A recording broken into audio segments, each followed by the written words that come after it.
दोस्तों नमस्कार। आज एक बार फिर हम बात करेंगे नेपाल के बारे में। नेपाल के इस वीडियो में हम बात करेंगे केपी शर्मा ओली के बयान की। काठमांडू छोड़ने के बाद उनका बयान आया है। इस वीडियो में हम बात करेंगे कि अब नेपाल की कमान कौन संभालेगा। इसके अलावा नेपाल में कैसे हालात हैं, नेपाल को लेकर चीन ने क्या कहा है, नेपाल के हालातों पर पहली बार चीन की तरफ से कोई प्रतिक्रिया दी गई है, नेपाल में क्या माहौल है, आज बुधवार का दिन नेपाल में कैसा रहा, और भारत, इसके साथ ही भारत नेपाल सीमा पर भी बात करेंगे। तो एक बार फिर से स्वागत है आपका हमारे इस वीडियो में। दोस्तों सबसे पहले बात करते हैं केपी शर्मा ओली के बयान की। केपी शर्मा ओली जो चीन के दोस्त माने जाते हैं, अब मीडिया में कुछ खबरें आई हैं। उनका एक दावा किया जा रहा है कि उन्होंने एक पत्र लिखा है अपनी पार्टी के महासचिव को। अब सत्ता से बेदखल होने के बाद केपी शर्मा ओली ने कहा है कि उन्हें सत्ता से बाहर इसलिए जाना पड़ा क्योंकि उन्होंने कई मुद्दों पर भारत को चुनौती दी थी। केपी शर्मा ओली पहले भी एंटी इंडिया स्टैंड को लेकर जाने जाते रहे हैं। मीडिया रिपोर्ट्स में जो जानकारी दी गई उसमें बताया गया कि केपी शर्मा ओली नेपाल सेना के शिवपुरी बैराक में हैं। उन्होंने अपने पार्टी के महासचिव को पत्र में फिर से भारत विरोधी बातें की हैं। इस पत्र में उन्होंने लिपू लेख का जिक्र किया है। वो पहले अयोध्या को भी नेपाल का हिस्सा और भगवान राम को नेपाली बता चुके हैं। अब हम आपको बताते हैं कि नेपाल की कमान कौन संभाल सकता है। नेपाल में अंतरिम सरकार के गठन की तैयारियां शुरू हो गई हैं। इस सरकार का नेतृत्व कौन करेगा, इस पर चर्चाएं जारी हैं। कई नाम इसको लेकर हैं। एक नाम उनमें नेपाल के पूर्व प्रधान न्यायाधीश सुशीला कार्की का है। काठमांडू के मेयर बालेंद्र शाह और बिजली बोर्ड के पूर्व अध्यक्ष कुलमंग घासिंग का नाम भी इसमें शामिल है। माना जा रहा है कि इस रेस में सबसे आगे जो नाम है वो नेपाल की पूर्व chief justice of Nepal Sushila Karki का। उन्होंने भारत से पढ़ाई की। जनसत्ता.com की रिपोर्ट के अकॉर्डिंग कार्की का जन्म 7 जून 1952 को नेपाल के विराटनगर में हुआ। विराटनगर नेपाल का वो जिला है जो बिहार से सटा हुआ है। उन्होंने 1975 में बनारस हिंदू यूनिवर्सिटी से राजनीतिक विज्ञान में एमए करी। इसके अलावा उन्होंने त्रिभुवन यूनिवर्सिटी नेपाल से कानून की पढ़ाई करी।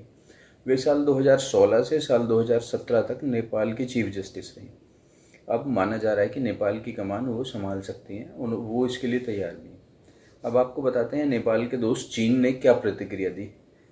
चीन ने बुधवार को पहली बार नेपाल के मुद्दों पर बोला। उन्होंने सभी वर्गों से घरेलू मुद्दों को उचित तरीके से संभालने और सामाजिक व्यवस्था एवं स्थिरता बहाल करने का आग्रह किया। नेपाल ने चीन में मौजूद अपने नागरिकों को जरूरी सावधानियां बरतने की भी सलाह दी।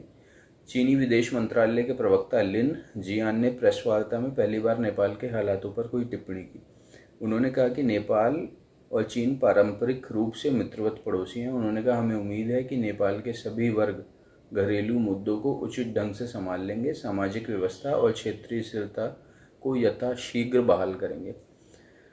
उन्होंने ओली के रेजिग्नेशन पर कुछ भी नहीं कहा। अब बात नज़र डालते हैं नेपाल में आज का दिन कैसा रहा। नेपाल में बुधवार का दिन सामान्य, वहाँ ऐसा लगा कि स्थिति सामान्य हो चली है। 2 दिन प्रदर्शन, आगजनी और हिंसा के बाद बुधवार को नेपाली सेना ने सुरक्षा व्यवस्था पूरी तरह संभाल ली। नेपाल के सैनिकों ने देश में कानून व्यवस्था कायम करने और आंदोलन की आड़ में संभावित हिंसा को रोकने के लिए सड़कों पर गश्त लगाई। नेपाली सेना बुधवार को सड़कों पर पहरा देती नजर आई। नेपाली सेना ने लोगों को घर में ही रहने का आदेश भी जारी किया, जिससे नेपाल की राजधानी काठमांडू में सन्नाटा पसरा दिखाई दिया। इससे एक दिन पहले प्रदर्शनकारियों ने संसद भवन, राष्ट्रपति कार्यालय, प्रधानमंत्री आवास, सरकारी भवन, तमाम सरकारी भवन, उच्चतम न्यायालय और कई राजनीतिक दलों के कार्यालयों में और वरिष्ठ नेताओं के घरों में आग लगा दी थी। हालांकि बुधवार को कोई बड़ी हिंसा की खबर नहीं आई।